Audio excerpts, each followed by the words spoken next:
So, hello once again mga Kamanyanga Tech. In this video, ituturo ko sa inyo about sa pag-replace ng ating sockets natin. So, ang socket na nabili ko is ito yung manual type na ito meron siyang switch, breakers na tulad dito. So, meron akong two products na maaari natin gamitin. Ito yung Omni na nabili ko sa Ace Hardware from last month pa to, February. And of course, ito ding tinatawag na Royu. So, same month din naman nung last time, binili ko ito. So, mga gamit natin ito for experimental purposes. And what kind of purpose na ginagamit natin. So, in my case, pwede natin gamitin to na ito ay for electrical safety measures ng ating chargers ng laptop.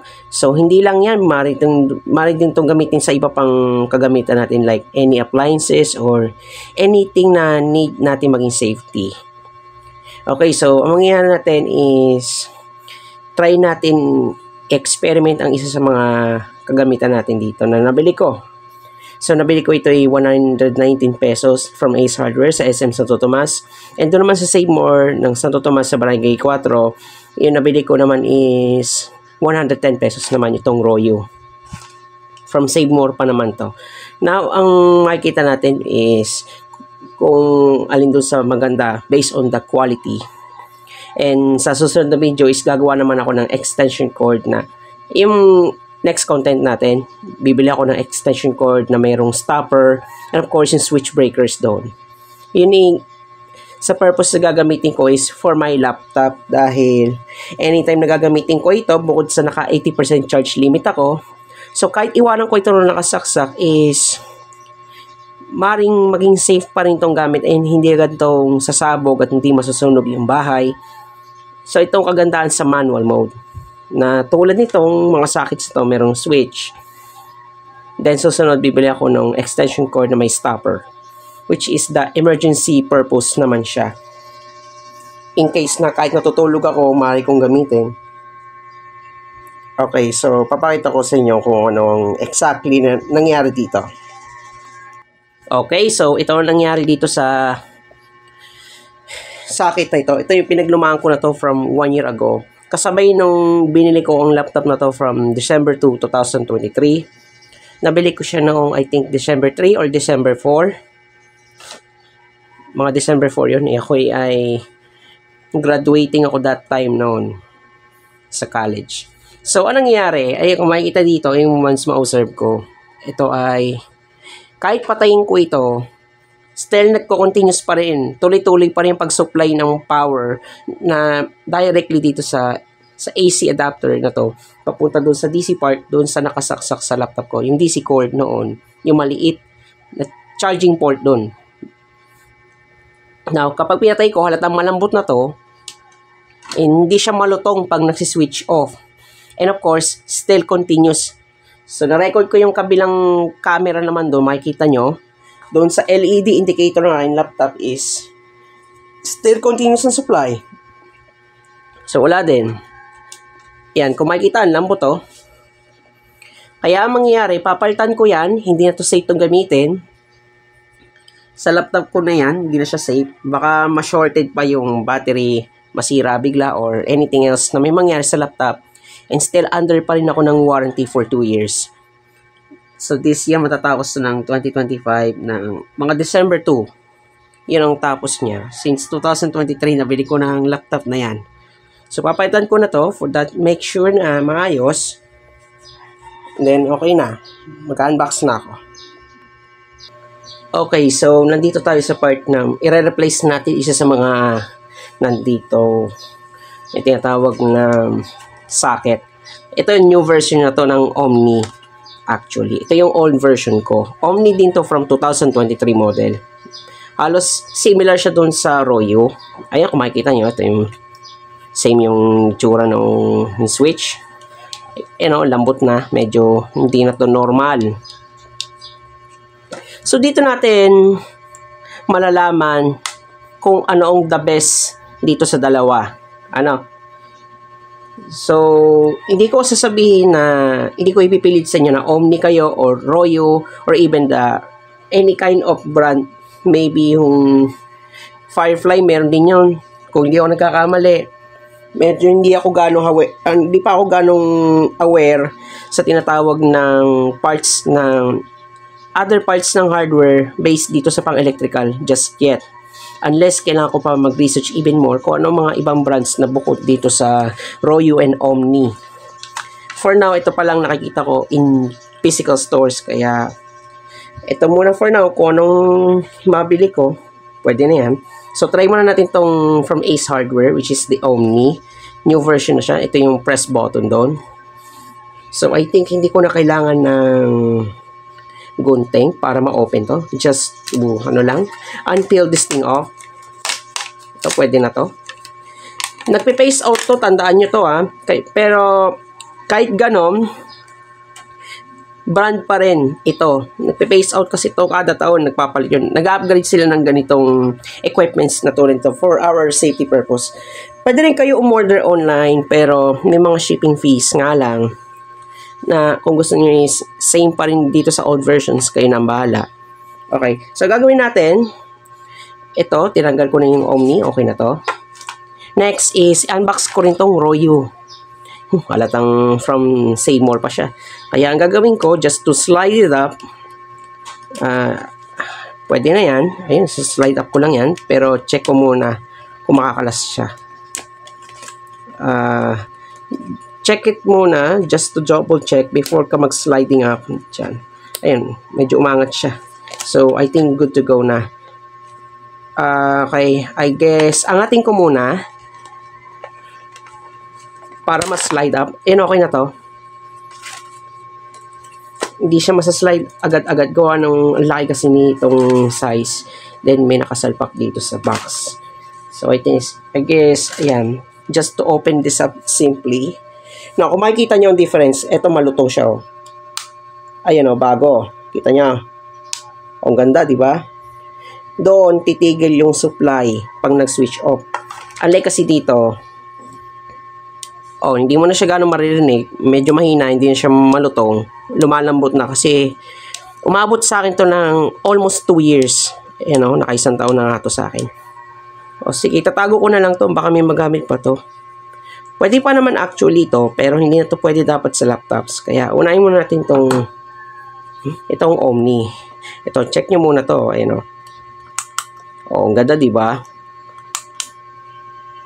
O, sige, ito. Isalpak na natin to. And let's see kung gagana siya dun sa wall plug ko doon.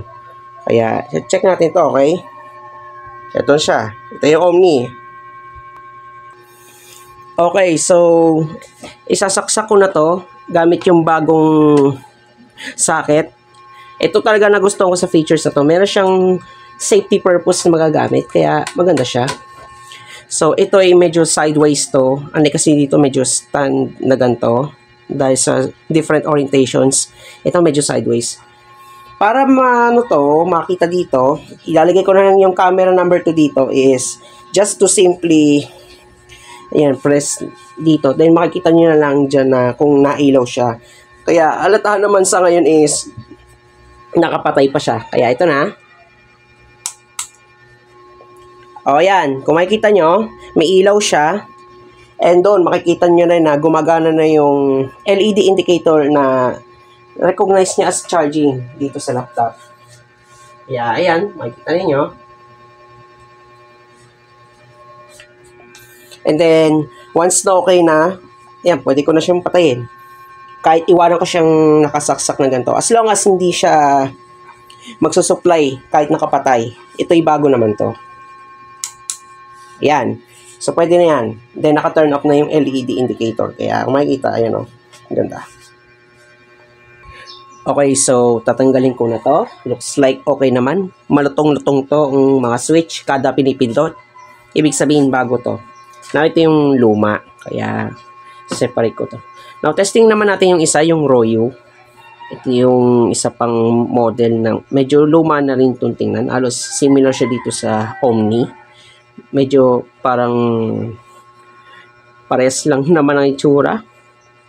Hindi natin masasabi kung counterfeit or what. Pero nasa sa brand naman yun eh. Okay, then, salpak na natin itong Royu. Yan. Bago pa lang din, kaya maganda. Ngayon, ang gagawin natin is, just like the same orientation, yung portrait siya. Naka-portrait. Yung kanina kasi sideways or para siyang landscape na ganito. Naka-landscape siya kanina. So, ngayon, is naka-stand siya na ganito, which is the portrait ones. So, ang gagawin ko, diretsuhin ko na ang saksak dito. And hopefully, maging okay siya. Angatin ko lang konti ang camera, no? Okay. For the same video, itong makikita nyo, ayan, lalagay ko ulit yan. Ito na, bubuksan ko na, ha? Okay, so makikita dito, umiilaw na ito, ang switch. Then, umiilaw na rin yung power indicator. Itong LED indicator sa laptop ko as well. Now, ayun ang difference. So, okay naman siya so far. Maganda, malutong. Kaya kung makikita nyo, ayun ang difference. Halos similar siya dito sa Omni. Kaya lang, dito malutong na. Malambot-lambot. Ibig sabihin, medyo loose na siya. Hindi na ito pwedeng gamitin sa laptop. Pwede pa ito gamitin sa iba. Pero wag sa laptop. Kasi baka ma-shorted yung charger ng laptop or kung ano mangyari. Pero nasa inyo, pwede pa itong gamitin. Pero I think in overall, okay pa to. Pero sa akin lang, gusto ko mas safe siyang gamitin. Kaya ako binili talaga yan na para masigurado. Pero sa next video, didiscuss ko yung about dun sa extension cord na may switch, breaker, and stopper. Bibiling ko yun sa Ace Hardware sa susunod. So, papatayin ko na to, okay? O yan, so patayin na rin yung LED indicators. Same thing din naman. Okay na yun. Okay, so ito na. That's pretty much it. So far, maganda yung engineer design ng ating mga tinatawag na, sabihin na lang natin na socket.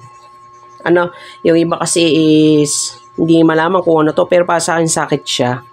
Na para dito sa laptop na may 3 outlets. Yung iba tawag dito outlet plug. Pero para sa akin, it's a socket siya. So far, so good pagdating sa brand. Pares naman maganda actually. Pero kung akong papipiliin, mas okay sa akin yung Omni. Kasi mas maganda yung version nitong Omni compared dito sa dati kong version dito.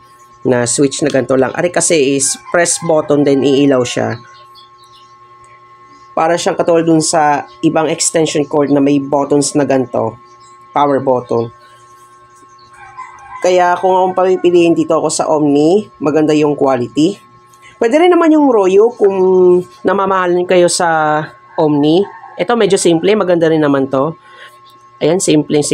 Make sure na kapain yung maigi mga switch. Dapat malutong pagkaka-pindot sa switch na on and off. Siguraduhin malutong siya. Kaya parang gaya nito, malutong siya. Ayun, Kasi anay kasi dito sa dati kong socket is,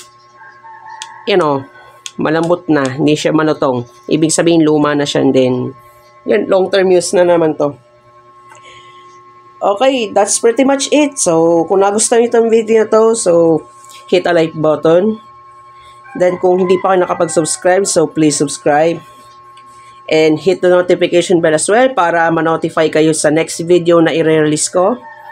And kung meron kayong questions and clarifications, so, mag-comment na lang kayo sa comment section. Alright, so, ito na pala ulit.